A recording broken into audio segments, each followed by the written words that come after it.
Aquí vamos a ver cómo es que puede variar el flujo de caja de la deuda dependiendo del tipo de pago que yo decida o negocio con el banco.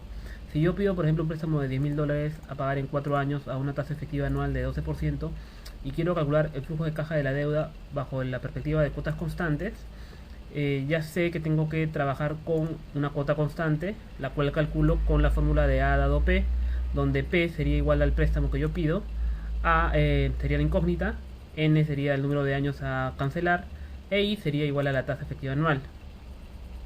Y por diferencia saco el principal, ya que el interés siempre va a ser el 30%, o perdón, el 12% en este caso, de el saldo inicial.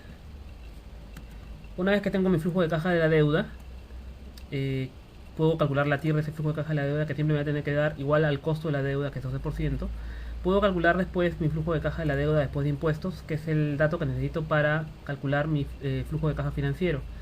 Esto lo hago restándole a la cuota el 30% de los intereses, que son deducibles de impuestos. Si yo calculo la TIR de este nuevo flujo de caja de deuda después de impuestos, tiene que darme igual a la TIR anterior multiplicado por 1 menos T. En este caso sería 1 menos 30% es igual a 0.7. Entonces 12% por 0.7 es igual a 8.4%. Si vemos otra alternativa, que es el de cuotas decrecientes, lo que equivale a decir un principal constante, acá lo que tengo que hacer es dividir lo que yo debo en el principal entre 4 años, que es el periodo que yo tengo para pagar. Me saldría 2.500 cada año. Como tengo los intereses, la suma de ambos me da la cuota. Y así construyo mi flujo de caja de la deuda y luego mi flujo de caja de la deuda después de impuestos. Como se den cuenta acá, la TIR es igual al anterior, porque el costo no depende de la forma en la que yo pague. Al final yo le voy a pagar lo mismo al banco. El método de cuotas crecientes es el también llamado método de suma de dígitos. En este caso el principal se calcula dividiendo un factor que es igual a 10.000 entre la suma de los dígitos de los años, que en este caso es 10, y multiplico por cada año. ¿Okay? Sería 10.000 entre 10 por 1, en este caso, y acá sería por 2, por 3, por 4, y la suma de todo esto me tiene que dar 10.000.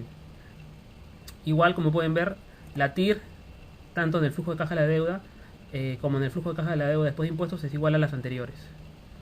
Si trabajamos con un periodo de gracia total, vemos que tengo que dejar de pagar, digamos, en el primer año intereses y principal, por lo cual mi deuda al final crece en 1.200, que es el monto de los intereses. Si finalmente yo tengo esta nueva deuda y tengo que pagarla en los 3 años restantes, yo puedo calcular mi cuota utilizando esta deuda nueva entre los 3 años, para lo cual igual utilizo la tasa de 12%. La cuota que me sale es de 4.663 y con esto logro calcular mi flujo de caja de la deuda, que es este de acá. Como pueden ver, en el primer año no paga nada. Y mi flujo de caja de la deuda después de impuestos, en el primer año tengo un crédito fiscal equivalente al 30% de los intereses.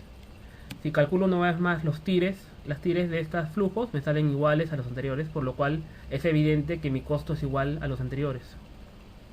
Finalmente, si lo hago con el costo periodo de gracia parcial, es decir, si pago solamente intereses en el primer año y no pago nada más, acá tengo que al final del primer año pago los intereses y mi deuda sigue siendo la misma, de 10.000, porque no he pagado ningún principal.